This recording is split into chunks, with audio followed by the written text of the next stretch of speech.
Welcome back. Now, BHP has announced it's no longer considering a combination with Anglo American, abandoning its bid to, taking over Anglo. While BHP withdrew the bid, its continued interest in Anglo shows that copper ambitions continue to be central to its growth strategy. Afriforesight's head of research, Vinesh Chetty, joins us for more detail. Vinesh, thanks so much for your time today. I'm also excited to chat about BHP's renewed bid for Anglo, only for me to wake up today to find out that they've ditched that move. Were you surprised, considering that BHP said its growth will be spurred organically when it ditched that bid the last time? Thanks, Ntawling. I think much like you, we started at Afriforesight on Sunday. We pre-wrote the story when the news broke over the weekend.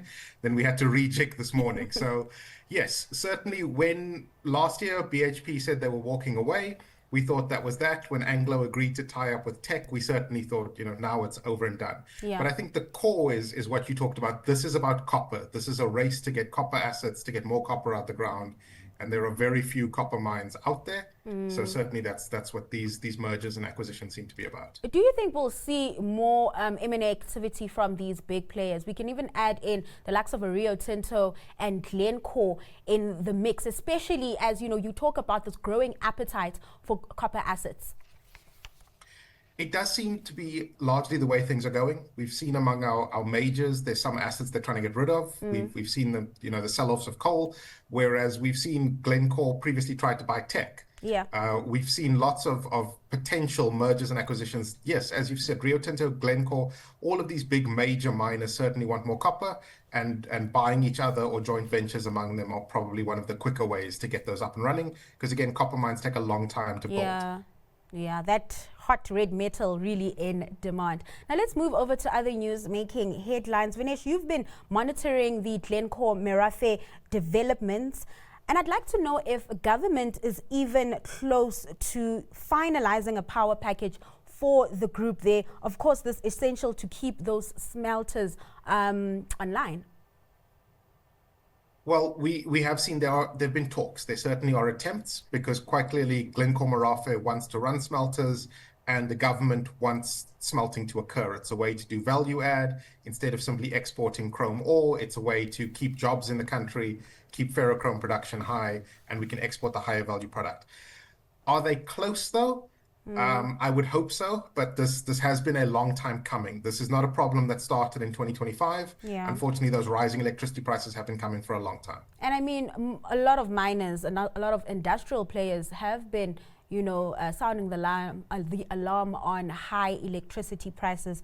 So yeah, it shouldn't be something we are surprised about.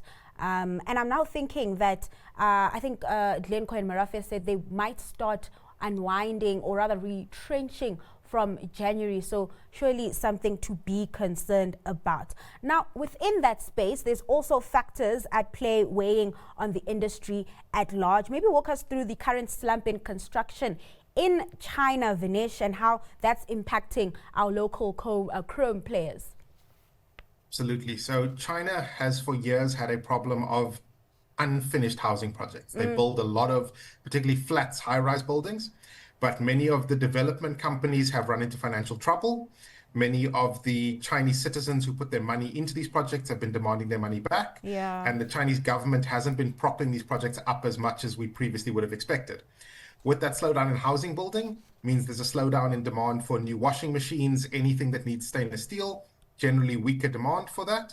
And in turn, weak stainless steel demand means weaker demand for chrome and ferrochrome, which South Africa would usually be supplying.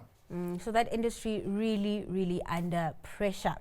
Before I let you go, let's take a look at what's playing out when it comes to the oil price. Under pressure today, just not on the back of the sell-off, or rather that risk-off mood we saw coming, or rather ending last week, but now we are seeing those US-Russia talks gaining traction, or rather the Ukraine-Russia talks gaining traction, the peace talks in particular. Maybe let's take a look at how the sentiment around that and how the peace talks could result in more supply in an oversupply market may weigh on the oil price.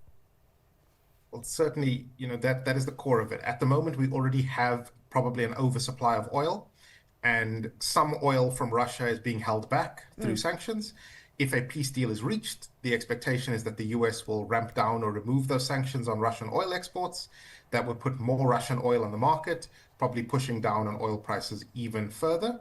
And it could allow Russian oil to be shipped to other countries. There are many countries right now who won't buy Russian oil. If the sanctions come off, it probably means countries other than just China and India buying Russian oil. So lots more supply on the market if the sanctions come off. All right, so that a look at the supply side. I want to look at the demand side for a bit, especially as, you know, we are in the Northern Hemisphere winter time, and that's when demand for energy usually rises. What are you seeing when it comes to those dynamics?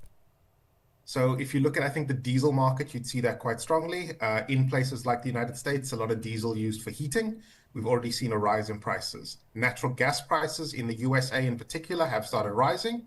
The Europeans have started the winter at a relatively low inventory, certainly lower than last year, 80% inventory this year instead of 90 last year. So as it gets colder, there is potential for those natural gas prices to rise, in turn pushing up on things like thermal coal prices as well. All right, let's leave it there, Vinesh. Thank you so much for your time and just taking us through the dynamics at play in the energy market, in particular oil. Now, that was Vinesh Chetty, Head of Research at Afriforesight. And in this week's Economic Week ahead, U.S. markets will face a shortened trading week due to Thanksgiving, with attention shifting to Rachel Reeves's autumn budget speech, while local investors focus on the private sector credit growth data. Joining me now to unpack what's ahead is Naeem Aslam, Chief Investment Officer at Zay Capital Markets. Naeem, thanks so much for your time today.